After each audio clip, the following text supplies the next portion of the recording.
NASCAR did not send 4 cars to the Research and Development Center for the same reason.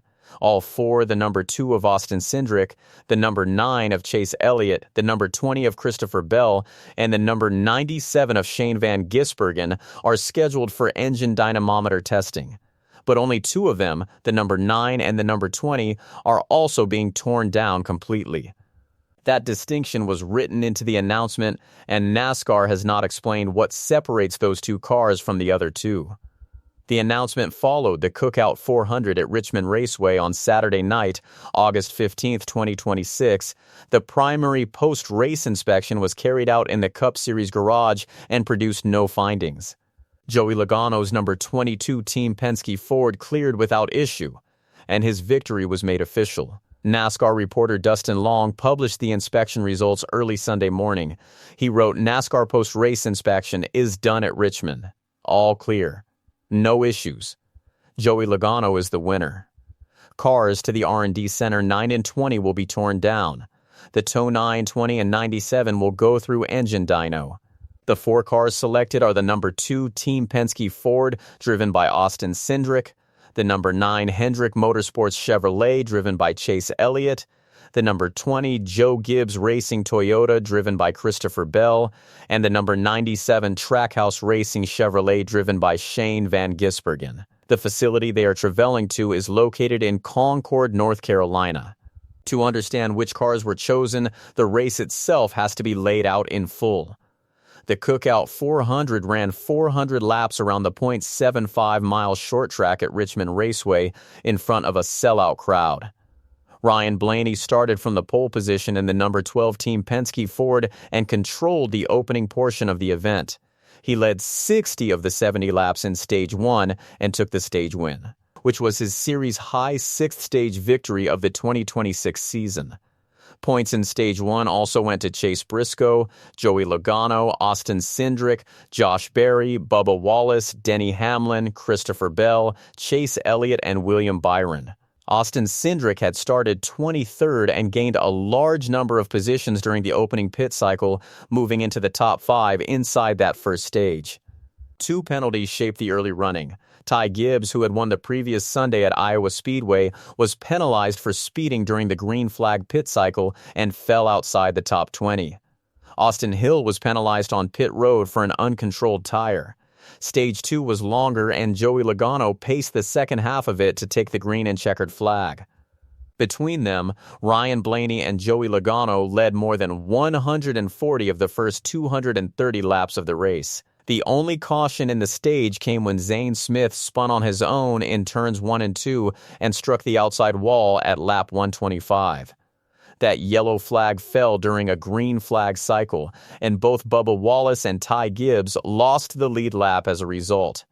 Austin Cindric and Daniel Suarez had a close call on pit road at lap 180 when the number 2 Ford arrived at its stall as the number 7 was leaving. The 2 cars did not make contact. Stage 2 points went to Denny Hamlin, Chase Briscoe, Austin Cindric, Ryan Blaney, Josh Berry, Chase Elliott, Christopher Bell, Tyler Reddick, and William Byron. At the lap 230 caution, only 12 cars were scored on the lead lap. Across the full distance, Chase Briscoe and the number 19 Joe Gibbs Racing Toyota led a race-high 171 laps. Joey Logano led 95 laps across 6 separate stints. Joey Logano took the lead for the final time during the last round of pit stop exchanges, passing Christopher Bell on fresher tires with roughly 25 laps remaining. He held the position for the rest of the race and beat Chase Briscoe to the finish line by .392 seconds. The result was his second win of the 2026 season and his second victory in the last 4 races. It was also his 3rd career Cup Series win at Richmond Raceway and the 39th win of his Cup Series career. Speaking in victory lane, the 36-year-old driver said, "Don't let the boys get hot. We're pretty strong right now." He added, "It's awesome to see the speed in the 22 again. Gosh, it was a great car, and we've had a great car here in the last 5 races, but weren't able to capitalize on the win. So close, but sweet redemption today." Chase Briscoe finished second after leading more laps than anyone else. He reported a brake problem late in the race that reduced his ability to attack. As I lost that, I just kind of lost my advantage, and then I just became not mediocre, but not quite as strong as I needed to be to maintain there, he said. He also said, definitely frustrating from that standpoint, but still a huge improvement from what I've been here, so go on to the next one. Speaking to The Athletic, Chase Briscoe added, it's weird to be mad running second here. Just to be that close and not get it done is still frustrating. Just wasn't able to seal the deal there at the end. The runner-up finish was his first career top 10 result at Richmond Raceway, and it secured his position in the 16-driver championship field. The examination now taking place in Concord, North Carolina, is different in kind from what happens at the track. At track, inspection is performed in the garage immediately after the race, using equipment that can be transported and set up at each venue. It checks the car against a defined set of measurements and clears or fails it on that basis. Additional research and development center inspections and engine dynamometer testing give NASCAR the opportunity to conduct a more extensive examination than what takes place at the track. Engine dynamometer testing measures the horsepower output of the engine under controlled conditions. It establishes what the engine is actually producing rather than what the car recorded on track. Teardown inspection is a separate process in which the car is disassembled so that individual components can be examined directly. Two facts need to be stated plainly. NASCAR did not announce a rules violation involving any of the 4 cars. NASCAR also did not say that any of the 4 failed the initial post-race inspection. The 2-tier structure was confirmed by a second reporter, Joseph Strigley, who published the same split. He wrote, "Inspection complete. No issues." Returning to R&D for teardown, Elliott, Bell returning to R&D for dyno, Cindric, Elliott, Bell, Van Gisbergen, NASCAR. The inspection outcome was carried by several outlets. Holly Kane of the NASCAR Wire Service filed the race report on August 15, 2026. Dustin Long published the inspection breakdown early on Sunday. Maggie McKenzie reported the 4-car selection for Motor Biscuit on August 16, 2026, and Dogley Wilberforce covered the same announcement for Heavy Sports that day. Every account carried the identical 2-tier structure, tear down for 2 cars, engine dynamometer testing for 4. So the number 9 of Chase Elliott and the number 20 of Christopher Bell face both procedures. The number 2 of Austin Cindric and the number 97 of Shane van Gisbergen face engine dynamometer testing only. Each of the 4 drivers arrived at that list from a different position. Austin Cindric, number 2, Team Penske Ford. He started 23rd and finished 3rd. He gained a block of positions on the opening pit cycle, reached the top 5 inside Stage 1, and scored points in both stages. The finish moved him from 16th to 15th in the championship standings, with the top 16 drivers advancing to the title round. His result also gave Team Penske 2 of the top 3 finishing positions on the night, alongside the race winner. Chase Elliott, number 9, Hendrick Motorsports Chevrolet. He started 13th and finished 5th. That was his first top 10 result in the last 9 races. He is a 2-time winner in the 2026 season, and the Richmond finish formally clinched his championship position. He now sits 6th in the standings. His car is one of the 2 facing teardown inspection in addition to engine dynamometer testing. Christopher Bell, number 20, Joe Gibbs Racing Toyota. He finished 7th, having scored points in both Stage 1 and Stage 2. He was the driver Joey Logano passed for the lead in the closing stages. He also formally claimed a championship position at Richmond. His car is the second of the 2 facing teardown inspection. Shane van Gisbergen, number 97, Trackhouse Racing Chevrolet. He started 31st and finished 14th. He is a 2-race winner in the 2026 season. That finish allowed him to hold the 16th and final championship position in the Cup Series standings with 2 regular season races remaining. He carries a 50-point advantage over Ryan Preece of RFK Racing. Ross Chastain, his own Trackhouse Racing teammate, sits 63 points behind him. Shane van Gisbergen came to American racing as a road racing specialist with no pavement oval experience. The full order at the front tells the rest of the story. Joey Logano won, Chase Briscoe finished 2nd, Austin Cindric finished 3rd, Denny Hamlin was 4th in the number 11 Joe Gibbs Racing Toyota. Chase Elliott was 5th. Kyle Larson, the two-time and reigning series champion, finished 6th in the number 5 Hendrick Motorsports Chevrolet. Christopher Bell was 7th, Josh Berry of Wood Brothers Racing was 8th, and Hendrick Motorsports teammates William Byron and Alex Bowman completed the top 10. Ryan Blaney, who started on pole and led 88 laps, finished 13th. Ty Gibbs finished 15th after his early pit road penalty. Only 11 cars were classified on the lead lap at the finish. Denny Hamlin, the championship points leader and a Virginia native, now holds a 115-point advantage at the top of the standings over Ryan Blaney. Joey Logano jumped 4 positions to 9th in the standings after Richmond.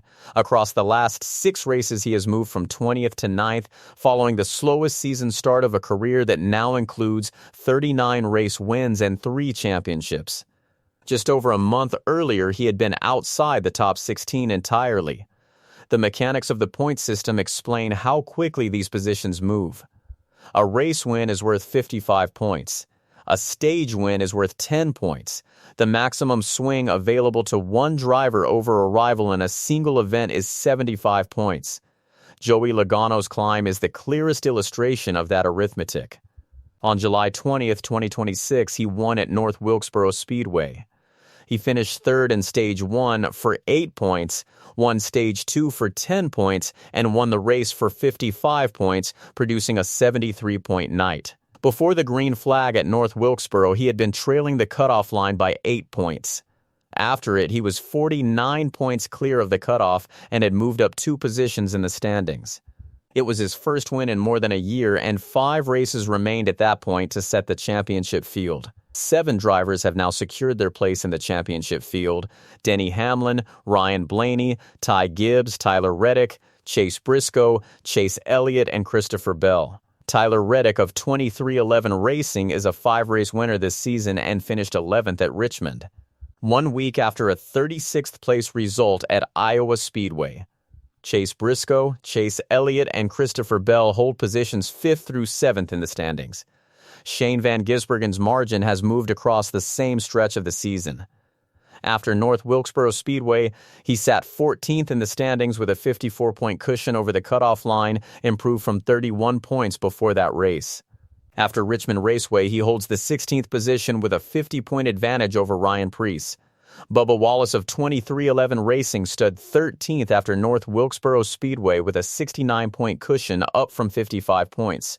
He finished 6th in that race as one of only 6 lead lap finishers and took 7 stage points in Stage 2.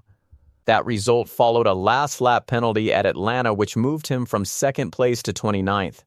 He then traveled to the Brickyard 400 as the defending winner of that event. At that earlier point in the season, Denny Hamlin, Tyler Reddick, and Ryan Blaney had already clinched their positions. 9 further drivers: Ty Gibbs, Chase Elliott, Kyle Larson, Carson Hocevar, Chase Briscoe, Chris Buescher, Christopher Bell, Daniel Suarez, and William Byron were placed safely or close to it, which left 4 positions genuinely open. Positions 8 through 14 belong to Kyle Larson, Joey Logano, Chris Buescher of IRF-K Racing, Carson Hocevar of Spire Motorsports, William Byron, Daniel Suarez of Spire Motorsports, and Bubba Wallace of 2311 Racing. 2 regular season races remain before the field is locked. The Cup Series travels next to New Hampshire Motor Speedway for the Dollar Tree 301 on August 23. The regular season then closes at Daytona International Speedway on August 29. Once Daytona is complete, the 16-driver championship field is set, and the 10-race title round begins 3 weeks later at Darlington Raceway. 7 of the 16 championship positions were settled at Richmond Raceway or before it, which leaves 9 to be confirmed across the 2 remaining events. The Dollar Tree 301 at New Hampshire Motor Speedway is scheduled for 3 o'clock Eastern Time on August 23. Ryan Blaney won that race last year, and he arrives at New Hampshire Motor Speedway carrying the series' high stage win total for 2026. Ty Gibbs arrived at Richmond Raceway as the winner of the previous race at Iowa Speedway held on the Sunday before. His 15th place finish at Richmond followed the speeding penalty taken during the green flag cycle in the opening stage. That 75-point maximum swing is larger than the 50-point margin Shane van Gisbergen currently holds over the cutoff line. And 2 events remain in which it can be applied. Ross Chastain sits 63 points behind his own Trackhouse Racing teammate inside that same range. For Austin Cindric, the gap is narrower still. He sits 15th, 1 position above the cutoff line after moving up a single spot at Richmond. The Research and Development Center work has not been completed. NASCAR has not announced a timeline for the teardown inspections of the number 9 and the number 20, or for the engine dynamometer testing of the number 2, the number 9, the number 20, and the number 97. No findings have been released, no violations have been announced, no penalties have so far been issued. What is confirmed is the finishing order, the points position of every driver involved, and the fact that 4 cars left Richmond Raceway headed for Concord, North Carolina rather than back home. Joey Logano remains the official winner of the Cookout 400. The result stands as recorded, and the 0.392 second margin is unchanged.